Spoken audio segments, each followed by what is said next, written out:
गया पिताश्री। माता अभी अपने भक्त के प्रति अपना धर्म निभाने के लिए चली गई पिताश्री।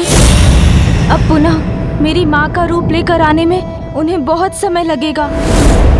उमा, मेरी विवशता को इतना बड़ा दंड दिया तुमने, तनिक प्रतीक्षा भी नहीं की।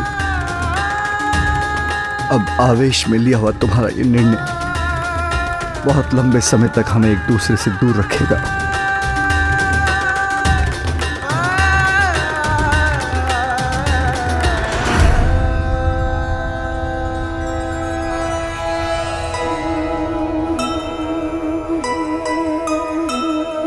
कैसी असहनीय दुख की ये बेला,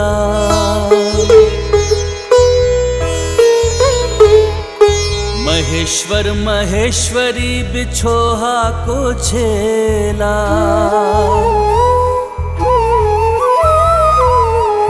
अश्रु में समाहित है जिसके जलधि सारा, कर सकती है जल थल जिसकी एक धारा।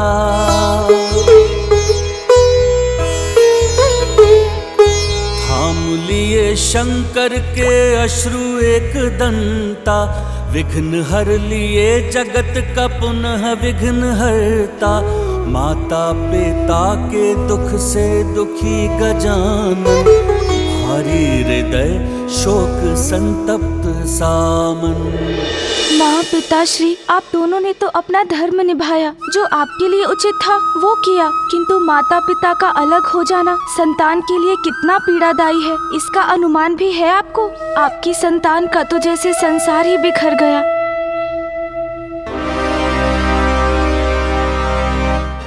गणेश जी, हमें कुछ भी करके महादेव को उनके दुख से निकालना होगा, अन्यथा क्या नंदी जी? जब माता सती का देहांत हुआ था तब भी महादेव व्याकुल और शोकाकुल हो गए थे।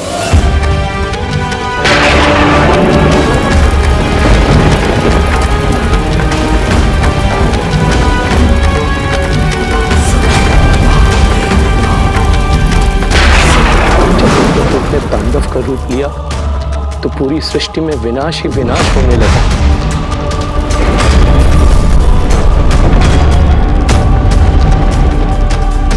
तब स्वयं नारायण को हस्तक्षेप करने पर विवश होना पड़ा और उन्होंने अपने सुदर्शन चक्र से माता सती की देह को 51 टुकड़ों में बांटा।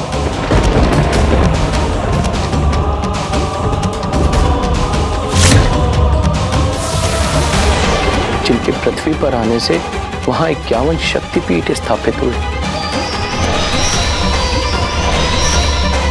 तब जाकर शांत हुए थे महादेव। मैं पिताश्री को पुनः वैसी अवस्था में नहीं जाने दे सकता। अपनी पीड़ा भूलकर मुझे माँ की अनुपस्थिति में पिताश्री का ध्यान रखना होगा। चलिए।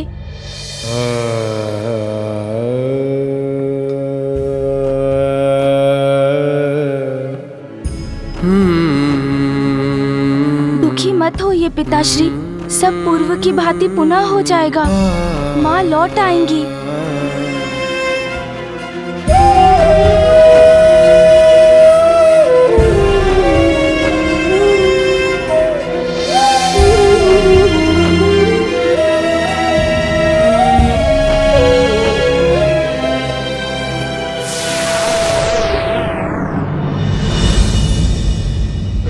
ये आपने क्या अनर्थ कर दिया प्रभु। एक और माता पार्वती के चले जाने से कैलाश अपूर्ण हो गया है, तो वही दूसरी ओर आपके वरदान के कारण जिस असुर का उदय हुआ है, अब वही हम सब के लिए संकट बनने वाला है। महादेव के वरदान के कारण ब्रह्म का पुत्र जन्म से ही अति बलशाली है। यदि उसने ब्रह्मदेव की तपस्या कर उनसे भी वरदान प्राप्त कर लिया तो? नहीं नहीं सूर्यदेव, ऐसा कदापि नहीं होने देंगे हम। इससे पूर्व की रंभ का पुत्र अपने पिता से मार्गदर्शन प्राप्त कर और भी शक्तिशाली बन जाए, उन दोनों का ही उपाय करेंगे हम। उपाय? कैसा उपाय देवराज? पिता पुत्र का अंत। यही उचित, किंतु कैसे? आप चिंता मत कीजिए देवगण। देवराज के उपाय को सत्य करने का उपाय है मेरे पास।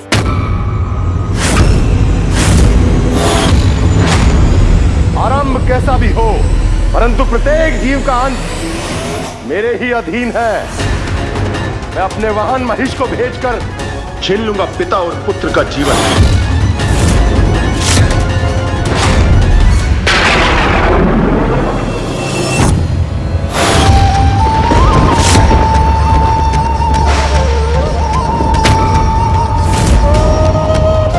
माँ के वियोग में पिताश्री की ये दशा मुझसे देखी नहीं जा रही है।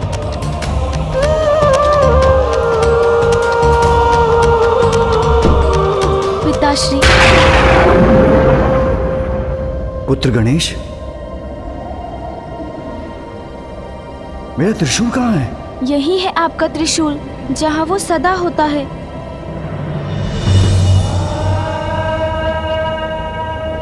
उचित है।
पिताश्री,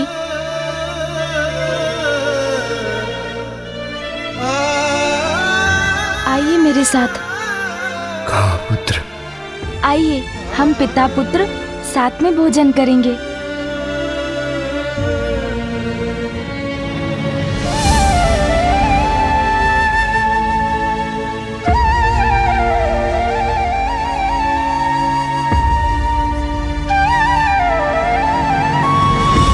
उमा, कैलाश में, इस भवन में जहां देखता हूं वहीं मेरी उमा की स्मृतियां उभर कर मुझे दुखी कर रही हैं। जिसका साथ मुझे चाहिए वो मेरी उमा यहां नहीं है, और किसी का भी साथ मुझे संतुष्ट नहीं करेगा। इसलिए अभी मुझे अकेला रहने दो पुत्र। पिताश्री, मुझे माता को पुनः लौटाकर लाना ही होगा।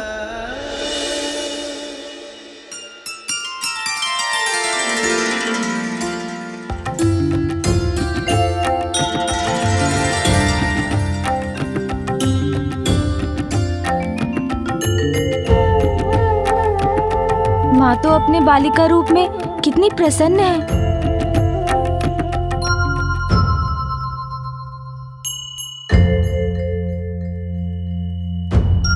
कौन है वहां? यहाँ आओ।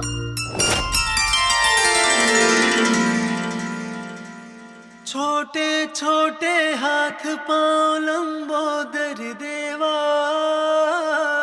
प्यारी सी मुस्कान अति सुंदर देवा, बालक। माँ मुझे ऐसे देख रही है जैसे उन्होंने मुझे पहचान लिया है, तो मुझे उनसे जो सब कहना है कह देता हूँ कि कैसे उनकी आंचल की छांव से वंचित होकर मैं कितना उदास हूँ, और कैसे मेरे और पिताश्री के नेत्र सदा उनको ही ढूंढते रहते हैं। मोदक खिलाते। कौन हो तुम और क्या चाहिए तुम्हें? नहीं, माँ ने मुझे नहीं पहचाना, मुझे भूल गई है माँ। क्या हुआ, इतने दुखी क्यों हो?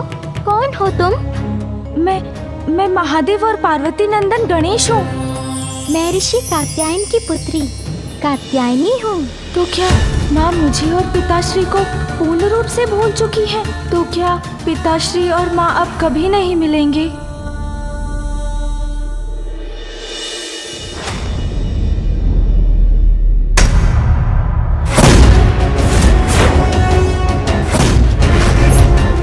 ऐसे दांव लगाते हैं महिषासुर? लगाओ दांव। ये कैसी भयानक ध्वनि है?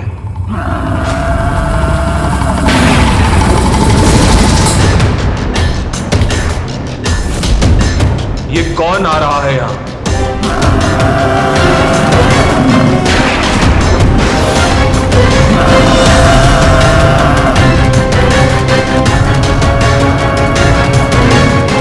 यमराज का महिष अवश्य हमारा अहित करने आ रहा है।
बालक, यमराज हूं मैं।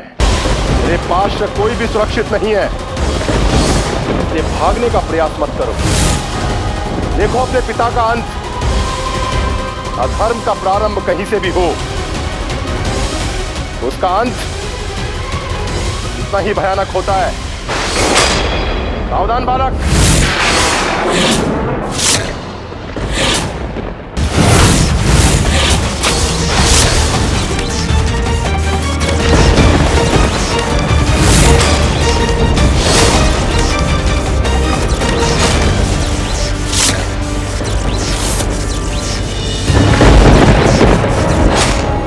अनुचित नहीं, किंतु यह बालक अभी अत्यंत ही छोटा है। मैं भला इसके प्राण कैसे हर सकता हूं? नहीं, ये उचित नहीं होगा। देवगण, हमारे समक्ष कोई दुष्ट असुर नहीं है। पिता की मृत्यु से एक दुखी ऐसा है बालक के प्राण कैसे हरूं? आप उचित कह रहे हैं कालदेव, ऐसा अनर्थ नहीं कर सकते हम।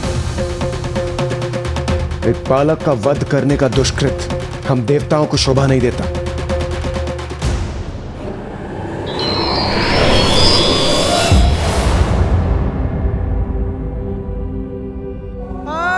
पिताश्री,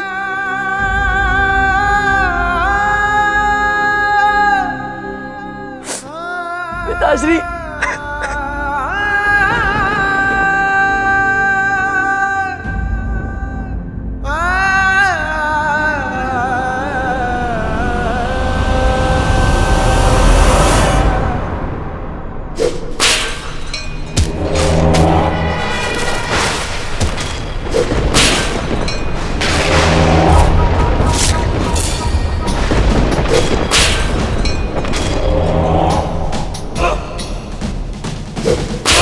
सावधान देवताओं, सावधान। कांटा छोटा हो तो क्या हुआ, वन पर कष्ट वो भी देता है। मुझे जीवित छोड़कर बहुत बड़ी भूल हुई है तुम सबसे, बहुत बड़ी भूल हुई है तुम सबसे, बहुत बड़ी भूल हुई है तुम सबसे। अब मैं तुम सभी को नहीं छोड़ूंगा। प्रतिशोध लूंगा मैं अपने पिताश्री की हत्या का।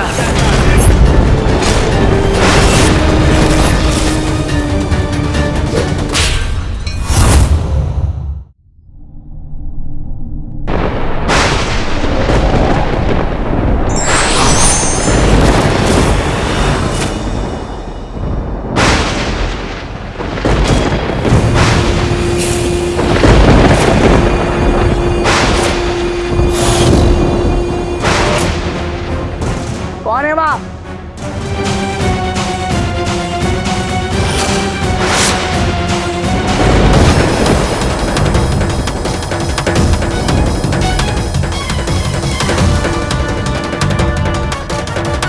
अब देवताओं के पछताने का समय निकट है। मुझे डराने आए हो या मेरी सहायता करने? कौन है आप? अपना परिचय दीजिए।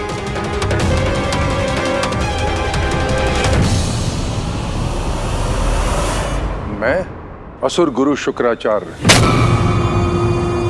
तुम्हारी सहायता करने आया हूं पुत्र। अपने पिता को इस प्रकार खोना दुर्भाग्यपूर्ण ही नहीं, दुखद है।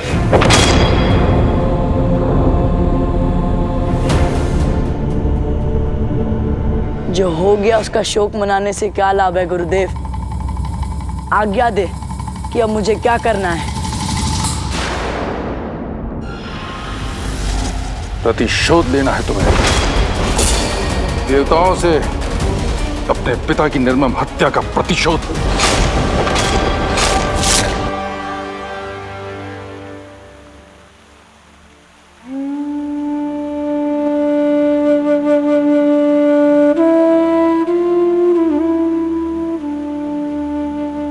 अत्यंत ही आहत हूँ इस बात से कि माँ मुझे ही, अपने पुत्र को नहीं पहचान रही है। मैं तो यहाँ माँ से भेंट करने आया था, किंतु अब मैं कहाँ जाऊँ? कैसे पिताश्री से माँ की पुनः भेंट करवाऊँ?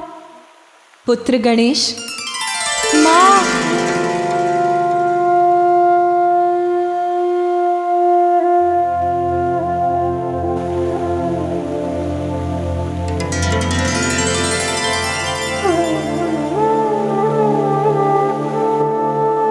यदि तुम्हारे पिता समय पर मेरे पास पहुंच जाते तो कदाचित मैं यहाँ नहीं आती। किंतु क्यों माँ? क्या आप पिताश्री को क्षमा नहीं कर सकती? वो आपके बिना अत्यंत दुखी है माँ। क्या आप अपने इस रूप को त्याग कर पुनः नहीं लौट सकती माँ? नहीं पुत्र, क्योंकि मेरे इस रूप के पीछे एक बहुत ही बड़ा उद्देश्य है। महादेव भक्त होने के बाद भी तुम्हारे पिता दीर्घायु न बन सके।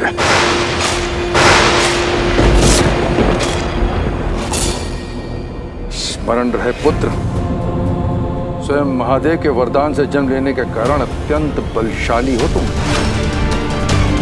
इसलिए देवताओं से अपने पर हुए प्रत्येक अन्याय का प्रतिशोध लेने के साथ त्रिलोक पर असुर राज भी स्थापित करना है तुम्हें। प्रतिशोध लेने में मैं कोई विलंब नहीं करूंगा गुरुदेव। तुम वीर हो, स्वयं को प्रतिशोध के लिए तैयार करो। अपने क्रोध की ज्वाला को अपने भीतर जलाए रख, स्वयं को और योग्य बनाओ। ब्रह्मदेव का तप कर ऐसी शक्तियां प्राप्त करो, देवता भी तुम्हारे सामने थर थर कांपे।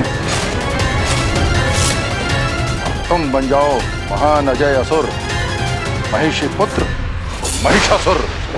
महिषासुर, महिषासुर। निछावर कर दो अपना बचपन, अपनी युवावस्था उस कठोर तप में पुत्र। और इस तप की अवधि में मैं इंद्र और अन्य देवताओं से तुम्हारी रक्षा करूंगा।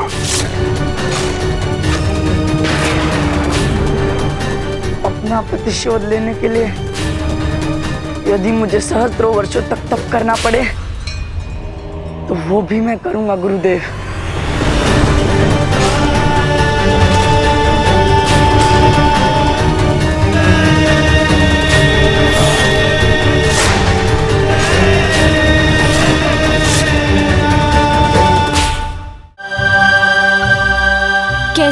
उद्देश्य माँ? उस उद्देश्य का कारण बहुत ही शीघ्र सबके समक्ष आ जाएगा पुत्र, किंतु उसके पूर्व मुझे तुम्हारी माँ को यहीं रहना होगा। माँ, यहाँ आकर आपको विचलित करने की कोई इच्छा नहीं थी मेरी, किंतु जब तक आप अपने इस अवतार का उद्देश्य पूर्ण कर कैलाश लौटेंगी, बहुत समय व्यतीत हो जाएगा।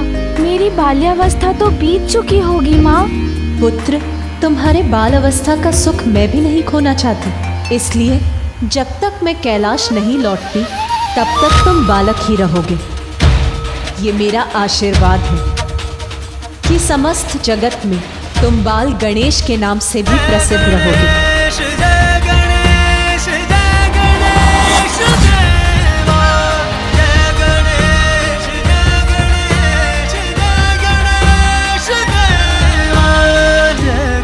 अब तुम जाओ पुत्र, मुझे अपने इस अवतार की मर्यादा पूर्ण करने दो। मैं भी तुम्हारे और स्वामी के पास लौटने के लिए विचलित हूँ पुत्र, किंतु ये तभी संभव होगा जब मेरे इस रूप का उद्देश्य पूर्ण होगा। उस उद्देश्य का कारण बहुत ही शीघ्र सबके समक्ष आ जाएगा पुत्र।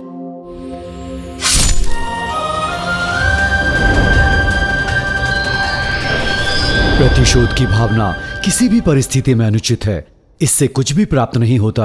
ये व्यक्ति को अंधकार की ओर धकेल देती है। विघ्नहर्ता श्री गणेश के अद्भुत शक्तियों से भरे वीडियोस देखने के लिए चैनल को सब्सक्राइब करना न भूलें और साथ ही बेल आइकॉन भी दबाएं।